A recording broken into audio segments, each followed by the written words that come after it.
પ્રભુ ઈસુના ગૌરવી નામમાં આજની સવારની પ્રેમી સલામ. જય મસીહ કી. Praise the lord. હાલેલુયા. દરરોજના જીવનમાં કટોકટી ભરી પરિસ્થિતિનો સામનો કરવાનો થાય છે. દરરોજ તકલીફ, મુશ્કેલીઓ, માંદગી, અકસ્માત અને નિરાશાભરી પરિસ્થિતિ આવે છે. એક દિવસમાં એમ થાય કે આ જીવવું બહેતર છે. પણ દરરોજ સવારે ખાતરીદાયક પ્રભુનું વચન તો આપણને મળે જ છે. પ્રભુ ઉત્તેજન આપે છે ને, દિલાસો આપે છે ને. ઘણી બધી એમ થાય કે આ જીવનમાં નિરાશા, હતાશા અને તકલીફો જ છે, કેવી રીતે જીવી શકાય.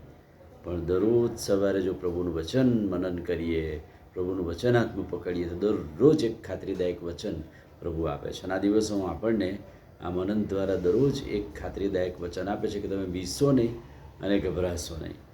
ખ્રિસ્તી સમાજ તરીકે, ખ્રિસ્તી મંડળી તરીકે અને વ્યક્તિગત જીવન તરીકે પણ ઘણી બધી વાર તકલીફો અને મુશ્કેલીઓનો સામનો કરવો પડે છે.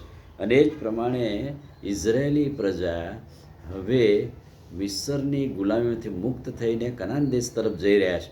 અને કનાન દેશમાં જાય એ અગાઉ યર્દન નદી પસાર કરે અને કનાન દેશમાં પ્રવેશે એટલે યરીખોનો કોટ તોડવાનો થાય અને ત્યાંની પ્રજા સામે સામનો કરવાનો થશે, યુદ્ધ કરવાનું થશે. એવા સમયમાં પ્રભુ શું કહે છે? પ્રભુ યહોશુઆને કહે છે કે કનાન દેશમાં જતા તમે બીસોમાં, કેમ કે યહોવા તમારો દેવ પંડે તમારી પક્ષે યુદ્ધ કરશે. તમારી સાથે રહીને યહોવા યુદ્ધ લડશે. તમારે ચિંતા કરવાની કે બીવાની જરૂર નથી. અને દરરોજના જીવનમાં યહોશુઆની માફક પ્રભુ આપણને પણ એનું વચન કહે છે. ત્યાર પછી પુનર્નિયમનું પુસ્તક 7મો અધ્યાય 17 અને 18 વચન ઇઝરાયેલી પ્રજાને પ્રભુ કહે છે, ઉત્તેજન આપે છે. જો તમે મનમાં એમ ધારો કે આ પ્રજા અમારા કરતાં મોટી છે, અમે કેવી રીતે તેમનું વતન છીનવી લઈશું, અમે કેવી રીતે એમની સાથે યુદ્ધ કરીશું, તો પણ તમે તેઓથી બીસોમાં, જેમ યહોવા મિશનને અને ફારૂનને કર્યું તે તમારે યાદ કરવું. પાછલા દિવસો યાદ કરવાનું કે એક પરિસ્થિતિઓમાં કેવી રીતે મિસરની, મિશનના રાજાની પરિસ્થિતિ થઈ અને તમને છોડાવ્યા. એમ હવે જ્યારે કનાનમાં જાઓ છો ત્યારે આ પ્રજાને પ્રભુ ઉત્તેજન આપતા કહે છે કે તેઓથી બીસોમાં.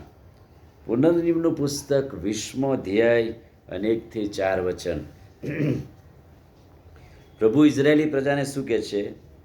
જ્યારે તું તારા શત્રુઓની સામે લડવા જાય ત્યારે તેઓથી બીસમાં, કેમ કે યહોવા તમારો દેવ જે તમને મિસરમાંથી કાઢી લાવ્યો તે તમારી સાથે છે. તમારું યુદ્ધ પ્રભુ લડશે.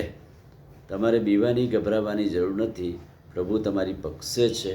પ્રભુ તમારું યુદ્ધ લડશે.